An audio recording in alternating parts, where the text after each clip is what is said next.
اعوذ باللہ من الشیطان الرجیم، بسم اللہ الرحمن الرحیم۔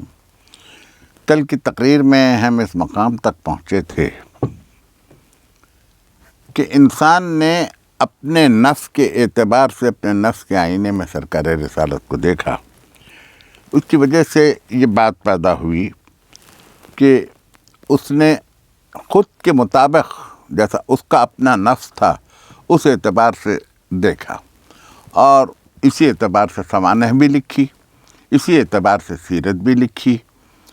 تو اس میں جو عصمت انبیاء تھی، دراصل خود تاریخ لکھنے والوں نے یہ کیا کہ تورات جب انہوں نے پڑھی تو تورات میں یہ محسوس ہوا کہ انہوں نے موسیٰ پر الزام عائد کیا، سلیمان پر الزام عائد کیا، داؤد پر الزام عائد کیا۔ یہ تورات کا حال تھا۔ تورات عبرانی لفظ ہے، اس کے معنی ہیں شریعت، لیکن تورات اپنی اصلی حالت میں نہیں۔ تورات کئی مرتبہ جلائی گئی، کئی مرتبہ برباد کی گئی، کئی مرتبہ اس کو پراگندہ کر دیا گیا۔ اس کے بعد میں تورات لکھنے والوں نے اپنے طور پر تورات کو لکھ لیا، جس میں انبیاء کی عصمت کو محفوظ نہیں رکھا۔ اس ماحول میں جب یہ پڑھی گئی ہیں کتابیں، اس ماحول کا جب سوسائٹی پر اثر پڑا ہے، اسلامک سوسائٹی پر، تو خود عالم اسلام میں عرب کا کیا حال تھا، ان کی جاہلیت کا کیا حال تھا۔ انتہا یہ کہ واقعہ مشہور بھی ہے، کتب میں بھی ہے، معجزہ رونما بھی ہے۔ سرکار سے یہ کہا گیا کہ اگر تم نبی ہو تو تمہارے ساتھ معجزہ ہونا چاہیے، اگر تم معجزہ ظاہر کرو ہمارے آگے تو ہم ایمان لے آئیں گے۔ تو نبی نے کہا اگر میں معجزہ دکھلا دوں تو تم ایمان لے آؤ گے؟ تو کہا ہم ایمان لائیں گے۔ مگر نبی نے کہا مگر میں دیکھ رہا ہوں کہ تمہاری لاشیں بدر کے کنویں میں پٹی پڑی ہیں، اگر تم چاہتے ہو کہ میں معجزہ دکھلاؤں تو کیا مجھے کہا اس درخت کو کہو وہ یہاں آ جائے۔ سرکار رسالت مآب نے کہا اچھا اگر یہ درخت آ جائے تو تم ایمان لے آؤ گے؟ کہا ہاں ہم کیوں نہیں ایمان لائیں گے۔ نبی نے ابھی زبان سے ادا ہی کیا تھا کہ وہ درخت جیسے عقاب آتا ہے، جیسے بڑا پرندہ اڑ کے آتا ہے، ایسے وہ درخت پرواز کرتا ہوا نبی سرکار رسالت مآب کے سامنے آ گیا۔ جب یہ معجزہ دیکھا تو کہا اچھا اس کو واپس بھیج دو، واپس بھیج دو۔ جب واپس بھیج دیا تو انہوں نے کہا کہ یہ معجزہ نہیں ہے، یہ تو کھلا جادو ہے۔ تو یہ ذہنیت تھی عرب کی۔ غالباً 2 دن پہلے بھی میں نے تقریر میں یہ عرض کیا تھا کہ آج ہندوستان میں ہو یا بر صغیر میں ہو، عربوں کے تعلق سے جو تصور پایا جاتا ہے، یہ نزول قرآن کے وقت تصور نہیں تھا، یہ ان کا معاشرہ نہیں تھا۔ بے شک وہ فصیح تھے، بلیغ تھے، سب کچھ تھے، لیکن ان کا حال یہ تھا کہ بتوں کی پرستش کرنے والے، کعبے میں لا کے اپنے اپنے بت بٹھا دینے والے، کعبے کا برہنہ طواف کرنے والے، اپنی بیٹیوں کو زندہ دفن کر دینے والے، جب انہوں نے دیکھا کہ ان کے خداؤں کو برا کہا جا رہا ہے، ان کے خداؤں کو جھٹلایا جا رہا ہے، ان کی تہذیب پر حرف زنی کی جا رہی ہے، تو انہوں نے نبوت کو قبول کرنے سے انکار کر دیا۔ اتنی آسانی سے نہیں کی، نہ صرف یہ بلکہ اذیتیں دی نبی کو۔ تاریخ کے ابواب کھلے ہوئے ہیں۔ یہ کردار جب فتح مکہ کے بعد مسلمان ہوئے تو صرف انہوں وہ کلمہ گو تو ہوئے، لیکن ان کو معاشرے کو، تہذیب کو بدلنے میں کئی برس لگ گئے۔ اس کے فوراً بعد یہ بھی ہوا کہ سن 40 ہجری کے بعد ملوکیت آ گئی، شاہی آ گئی، شاہی کو دیکھا گیا۔ ایسے میں تاریخ کو لکھنے والا تو بہت بعد میں اس نے تاریخ لکھی۔ قرآن جمع ہو چکا تھا، احادیث کو جمع ہونے میں ابھی دیر تھی، احادیث بہت بعد میں جمع ہوئی، احادیث کو جمع ہونے میں بڑا وقت لگ گیا۔ تو اس عرصے میں عرب ذہن نے جو کچھ بھی لکھا، جو کچھ بھی بیان کیا، اس کی روشنی میں تاریخ مرتب ہوئی۔ اب جب تاریخ میں یہ واقعات آئے، اس قسم کے واقعات کہ سینے کو چاک کیا گیا، دل کو نکالا گیا، اس سے غل اور حسد کو نکالا گیا۔ بھلا جس نبی کے دل میں غل اور حسد ہو، اس کی نبوت مجروح نہیں ہوگی تو اور کیا ہوگا؟ واقعہ ایسا نہیں تھا۔ ہجرت ہوئی مکے سے، ابھی کل کی تقریر میں یہ عرض کر چکا ہوں کہ معراج ہوئی مکے سے، ہجرت کے 6 برس پہلے معراج ہے، تو وہاں سے معراج ہوئی ہے۔ اور کیفیت یہ تھی کہ پروردگار عالم فرماتا ہے کہ ہم نے اپنے بندے کو سیر کروائی۔ دیکھیے، نور کو خلق کیا، دنیا میں طاہر صلبوں سے اور پاک رحموں سے گزار کر یہاں تک پہنچایا۔ یہ سفر ہے من الحق الی الخلق، حق کی طرف سے چلا اور خلق تک پہنچا، یہ پورا سفر ہے۔ اس نور نبی کا یہ پورا سفر ہے۔ اور معراج یہ ہے کہ من الخلق الی الحق، خلق کی طرف سے حق تک کا سفر ہے۔ یہ کعبہ خلق ہے، مکہ خلق ہے، زمین خلق ہے، عرش خلق ہے، آسمان خلق ہے، سورج مخلوق ہے، چاند مخلوق ہے۔ اسرا، سیر کروائی ہم نے، اپنے بندے کو سیر کروائی۔ سیر کروانے میں چونکہ ہمارے لیے سواری کے لیے براق کو رکھا گیا سامنے کہ براق پر سواری ہوئی، تو براق کی جو شکل و صورت بنائی گئی وہ سواری ہوئی، تو جو کچھ بھی تصویریں بنائی گئیں، جو تصورات قائم کیے گئے، وہ عین مادیت کے مطابق تھے، ورنہ تو کیفیت یہ تھی کہ وہ ایک نور کا سفر تھا۔ یہاں سے چلی سواری، براق سے گزری، فضاؤں سے گزری، خلاؤں سے گزری، نظام شمسی سے گزری، پورے انتظام و انصرام کائنات کو دیکھتے ہوئے چلی۔ کوئی چیز نبوت کے لیے نئی نہیں تھی، وہ نہیں تھے،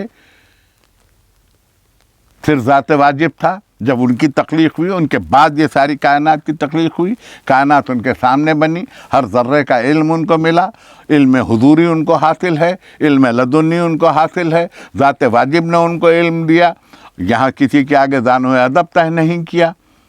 اشارہ کرے چاند دو ٹکڑے ہو جائے، اشارہ کرے سورج دوبارہ لوٹ آئے، اشارہ کرے پیڑ چلا آئے۔ یہ اختیار نبوت ہے، یہ اقتدار نبوت ہے۔ نبوت کو شاہی کی ضرورت نہیں تھی، ان کا ہولڈ تو ملکوت پر ہے، ان کا ہولڈ تو کائنات پر ہے، ان کا ہولڈ تو نظام شمسی پر ہے۔ بھلا جس کے دروازے پہ ملک آتا ہو، فرشتہ آتا ہو، قرآن نازل ہوتا ہے جس کے پاس، اس کو ان چیزوں کی کیا ضرورت ہو سکتی تھی؟ سواری چلی، سیر کرتی ہوئی چلی۔ ایک مقام ایسا آیا، اب یہاں میں آپ کی توجہ تھوڑی دیر کے لیے حاصل کرنا چاہتا ہوں۔ ایک مقام ایسا آیا کہ جہاں جبرائیل نے کہا کہ اب میں اس کے آگے بڑھوں گا تو جل جاؤں گا۔ تقریر ایک لمحے کے لیے میں آپ کو دوسرے رخ پر لے جانا چاہتا ہوں۔ ہمارے 20ویں صدی کا ایک سائنٹسٹ ہے جس کا نام آپ لوگوں نے سنا ہوگا، آئنسٹائن۔ اس نے ایک عجیب و غریب تھیوری دی ہے، اور یہ تھیوری صحیح ہے، فزکس کی تھیوری ہے، طبیعت کی تھیوری ہے، یہ صحیح ہے۔ آئنسٹائن نے کہا کہ جب کبھی کوئی مادہ غیر مادہ میں تبدیل ہونے کی کوشش کرتا ہے، کوئی میٹر اینٹی میٹر میں ٹرانسفر ہونے کی کوشش کرتا ہے، تو نے کہا کہ whenever a matter tries to get itself converted into anti matter, it gets ignited۔ جب کبھی کوئی مادہ غیر مادہ میں تبدیل ہونے کی کوشش کرتا ہے تو وہ شعلہ پوش ہو جاتا ہے، جل جاتا ہے۔ جبرائیل نے ایک مقام پر پہنچ کر کہا سدرۃ المنتہا پر کہ اب اس کے آگے بڑھوں گا میں تو جل جاؤں گا۔ جبرائیل ملک ہے، لطیف ترین مادہ ہے، لائٹسٹ پاسبل میٹر ہے۔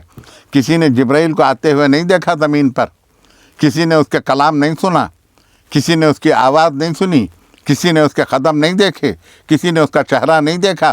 جبرائیل فرشتہ ہے اور ملکوت سے تعلق رکھتا ہے، ملائکہ سے تعلق رکھتا ہے، لیکن ہے مادہ، ہے وہ بھی مادہ۔ جس کسی شے پر مادے کا اطلاق ہوتا ہے، ہر شے مادہ ہے، چاہے ملک ہو یا کوئی اور ہو، مادہ ہے۔ مادہ اور ہے، نور اور ہے۔ جب کبھی مادے کا اطلاق کریں گے آپ تو مادے کی خصوصیت یہ ہے کہ مادہ جگہ گھیرتا ہے وزن رکھتا ہے، مزاحمت کرتا ہے۔ جبرائیل نے کہا کہ اب اس کے آگے بڑھوں گا میں تو میں جل جاؤں گا۔ جبرائیل رک گیا اور کہا آپ تشریف لے جائیں اس کے آگے، آپ کی حد ہے۔ مادے ملکوتی کی حد ختم ہوئی، فرشتے کی حد ختم ہوئی۔ اس نے کہا کہ میں اس کے آگے بڑھوں گا تو جل جاؤں گا، شعلہ پوش ہو جاؤں گا۔ سرکار رسالت مآب کے قدموں میں نالین تھی، جوتیاں تھیں جسے میں کہوں۔ اب یہ تو میں نہیں جانتا کہ وہ نالین مبارک کس چیز کی بنی ہوئی تھیں، لکڑی کی تھیں، جلد کی تھیں، جلد شتر کی یعنی اونٹ کے چمڑے کی تھیں، گائے کے چمڑے کی تھیں، کس مادے سے بنی ہوئی تھی یہ تو میں نہیں جانتا۔ لیکن میں یہ ضرور جانتا ہوں کہ سرکار رسالت نے چاہا کہ جوتیاں چھوڑ دیں، آواز آئی نہیں محمد نالین کے ساتھ ہی چلے آؤ۔ میں کہنا یہ چاہتا ہوں کہ سرکار کے قدموں سے جو چیز لپٹی ہوئی تھی وہ مادہ تھی، لیکن نور سے متصل ہونے کے بعد اس مادے میں اتنی نورانیت آ گئی تھی کہ جبرائیل پیچھے رہ گئے، نالین آگے بڑھ گئی۔ اور اس کے بعد جو راز و نیاز کی منزلیں ہیں، وہ رات ہے، وہ رات کا راز ہے، وہ محبوب اور حبیب کے درمیان کی گفتگو ہے، وہ جو کچھ بھی ہے یہ راز ہے۔ نہ میں اس پر کوئی گفتگو کر سکتا ہوں، نہ میں اس کی کوئی تفصیل بیان کر سکتا ہوں، مگر جب وہاں سے لوٹے 3 چیزیں جو اسلام کی شریعت میں ہیں، یہ کسی اور شریعت میں نہیں ملیں گی آپ کو۔ ایک تو نکیر و منکر کے سوال و جواب آپ کو کسی اور شریعت میں نہیں ملیں گے۔ موسیٰ کی شریعت میں نہیں ملے گا، اس کی تفصیل نہیں ملے گی۔ عیسیٰ کی شریعت میں اس کی تفصیل نہیں ملے گی، صرف ہمارے پاس کہ منکر و نکیر کے سوال و جواب ہیں جو لکھے جا رہے ہیں۔ پھر شفاعت میں آیت پڑھ چکا ہوں پہلے سورہ انبیاء کی، غالباً پہلی تقریر میں، کہ کما بدانا اول خلق نعیدہ وعدا علینا انا کنا فاعلین، کہ جس طرح سے ہم نے اپنی پہلی مخلوق کو خلق کیا اسی طرح سے ہم اسے عود کروائیں گے۔ اور اسی کے آگے ارشاد ہے کہ وما ارسلناک الا رحمۃ للعالمین، نہیں بھیجا ہم نے مگر تم کو عالمین کی رحمت کے لیے۔ عالمینی رحمت کا نتیجہ یہ ہے کہ خیر الہی ابھی اس امت کو چھو نہیں رہا ہے، ورنہ تو قوم عاد الٹ گئی، قوم ثمود الٹ گئی، کیسی کیسی تہذیبیں، بابل و نینوا کی تہذیبیں الٹ گئیں، لیکن اس امت کو محفوظ رکھا ہے چونکہ رحمت للعالمین ہے، رحمتوں کے سائے میں ہے۔ یہ ہے سواری وہاں تک پہنچی۔ اب اس کے بعد یہ سواری پھر واپس آئی۔ اس سفر کو کہتے ہیں اسفار اربع، من الخلق الی الحق، من الحق مع الحق الی الخلق۔ ایک مرتبہ نزول ہے، ایک مرتبہ صعود ہے، پھر ایک مرتبہ نزول ہے۔ ایک مرتبہ آئے نور سے بدن کے سانچے میں، پھر ایک مرتبہ بدن کے سانچے سے نور تک گئے، پھر نور کے سانچے سے یہاں تشریف لے کر آئے۔ یہ ہے معراج، اس کو کہتے ہیں معراج۔ اب یہ بحث کہ معراج روحانی ہوئی تھی، جسمانی ہوئی تھی، کچھ لوگ روحانی کے قائل ہیں، کچھ لوگ جسمانی کے قائل ہیں، کچھ لوگ شاید معراج ہی کے قائل نہیں ہیں، مگر یہ کہ انسانیت کی معراج یہ ہے کہ جب وہ نماز میں کھڑا ہوا ہو تو وہ انسان کی معراج ہے کہ وہ اپنے پروردگار کے روبرو ہو۔ یہ تو نبوت کی معراج ہے۔ سر لامکاں سے طلب ہوئی، سوئے منتہا جو چلے نبی، کوئی حد ہے ان کے عروج کی، بلغ العلا بکمال ہی، کشف الدجا بجمال ہی، حسنت جمیع قتال ہی، صلو علیہ وآلہ۔ تو نبوت کا مقام یہ ہے، قرآن کا مقام یہ ہے۔ رہی بات رات کی کہ رات میں ہم نے اپنے بندے کو سیر کروائی، موسیٰ کو بھی تو دیدار رات ہی میں ہوا تھا۔ واقعہ تو آپ کو یاد ہے، پڑھا ہوا ہے، بیان کیا ہے عرفا نے کہ وہ سردی کی ٹھٹرتی ہوئی رات تھی کہ ایسے میں ایک مرتبہ آگ دکھائی دی۔ موسیٰ نے کہا کہ میں جاؤں ذرا سی وہ آگ لے کے آؤں وہاں سے تاکہ سردی کے دنوں میں تاپ سکوں۔ پہنچے تو آواز آئی موسیٰ میں تمہارا رب بول رہا ہوں۔ رات ہی میں معراج ہوئی تھی، کلام الہی رات ہی کا واقعہ ہے۔ یہاں نبوت کی معراج بھی ہوئی ہے تو رات ہی میں ہوئی ہے۔ سورہ قدر میں آپ پڑھتے ہیں کہ قرآن کو نازل کیا ہے تو رات ہی میں نازل کیا ہے، اور وہ ایک رات 1000 راتوں کے برابر ہے، رات ہی کا تذکرہ ہے۔ رات اور دن تو میں آپ کے لیے یہ عرض کروں کہ یہ تو زمین کی گردش ہے۔ پروردگار عالم نے ہمارے فہم کے اعتبار سے لفظ استعمال کیے ہیں، وہ خالق الفاظ ہے، تو اس نے بتلایا کہ یہ رات کو ہم نے بلوایا تھا، ورنہ جب یہ سواری زمین تو کیا سورج سے بھی اوپر ہو کے چلی، زمین تو کروٹ لیتی ہے تو کہیں دن رہتا ہے کہیں رات ہو جاتی ہے۔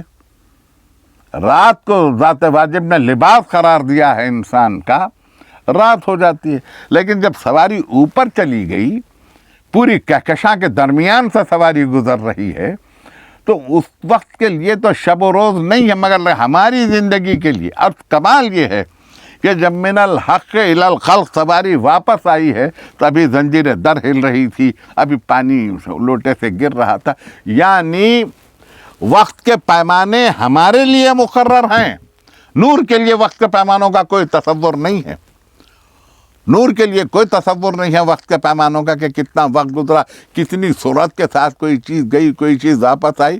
آج ٹائم اینڈ اسپیس یہ ہمارے درمیان ہم نے وضع کر رکھی ہیں، ورنہ روشنی جو سورج کی جسے ہم کہتے ہیں اسے بھی نور کہتے ہیں، لیکن اس کا بھی وزن ہے، اس کا بھی وزن ہے۔ ایک حکیم علی الاطلاق نے اپنی دعا میں کہا، اے علی ابن الحسین نے، میرے پروردگار میں تیری کیسے حمد کروں کہ تو روشنی کے وزن کو جانتا ہے، روشنی کا بھی وزن ہے۔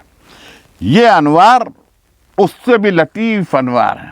اللہ نور السماوات والارض، آپ اللہ کے نور کو یہ تصور نہیں کر سکتے کہ اس روشنی سے ملا کر تصور کیا جا سکے۔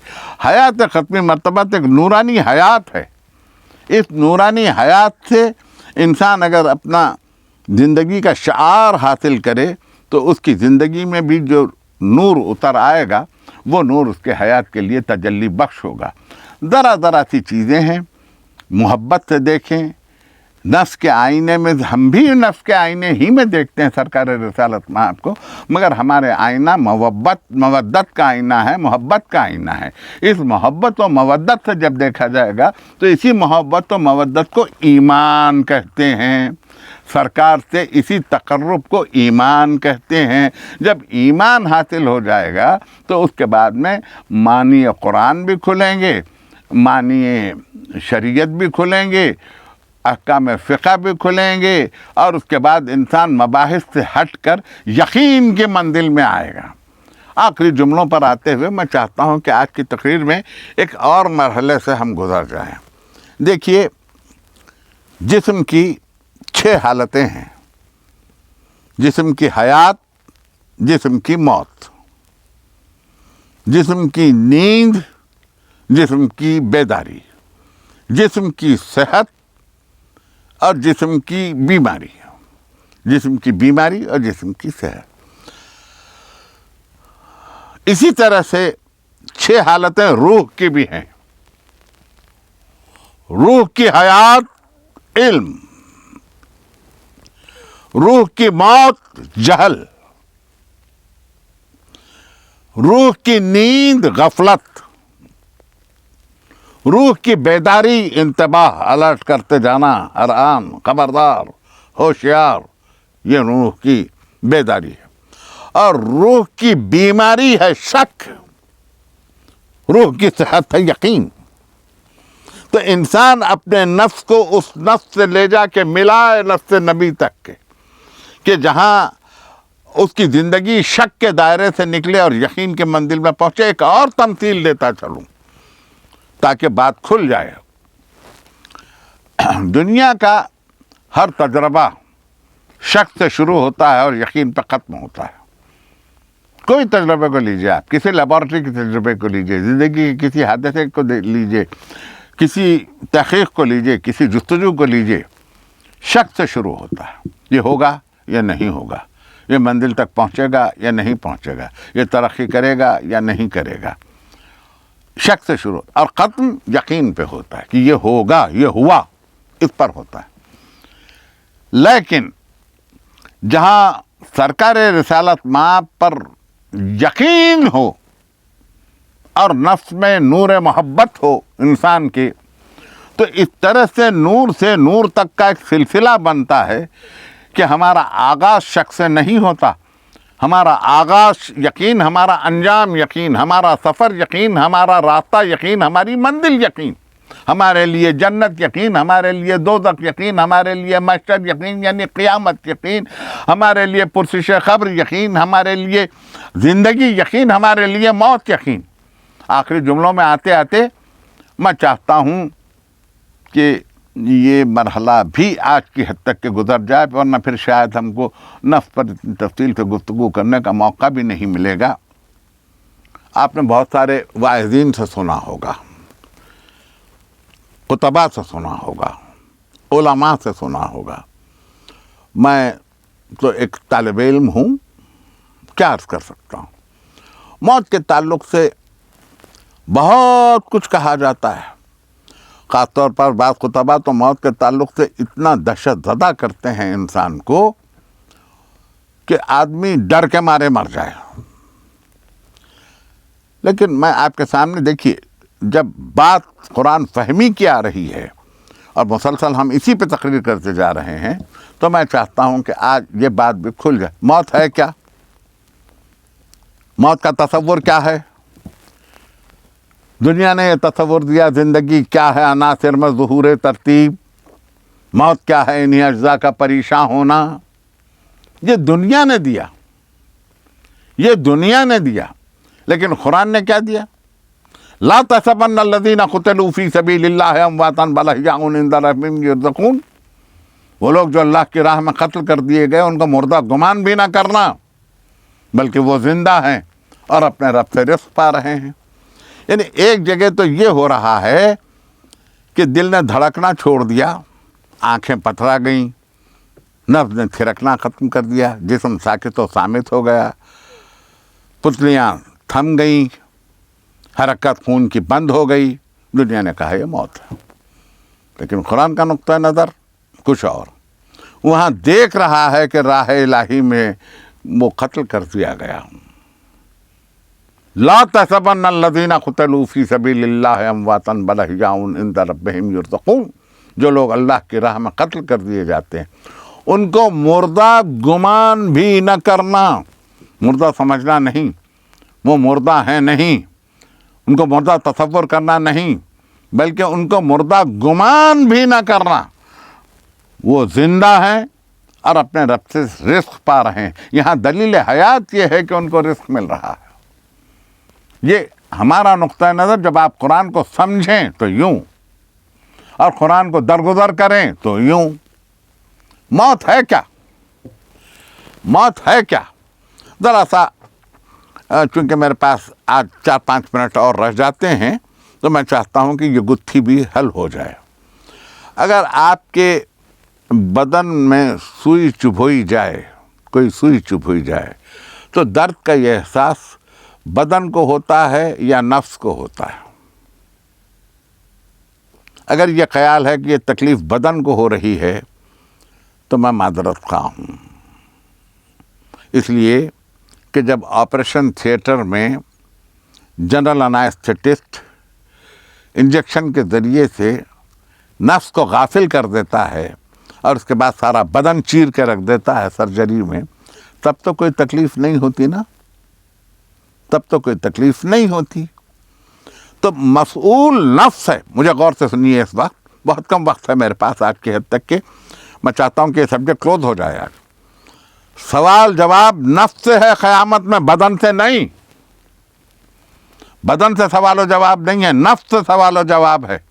نفس مسئول ہے، اعضائے بدن نہیں۔ یہ بدن جسے ہم سجائے سجائے پھرتے ہیں، جس کی سجاوٹوں پر لاکھوں روپیہ صرف ہو رہا ہے، آج جس چہرے کی بناوٹ کے لیے بہت زیادہ رقم صرف ہو رہی ہے کہ چہرہ اچھا دکھائے، یہ تو گواہی دیں گے وہاں۔ یہ بدن تو گواہ ہے قیامت میں۔ ہاتھ گواہی دیں گے کیا کر کے آیا ہے، آنکھیں گواہی دیں گی کیا دیکھ کے آئے ہیں، زبان گواہی دے گی کیا کہہ کے آیا ہے۔ سوال و جواب نفس سے ہے، گواہیاں بدن سے ہے۔ تو پھر یہ موت کیا ہے؟ موت بدن کے لیے ہے یا کس چیز کے لیے؟ موت کچھ نہیں ہے، موت کچھ نہیں ہے۔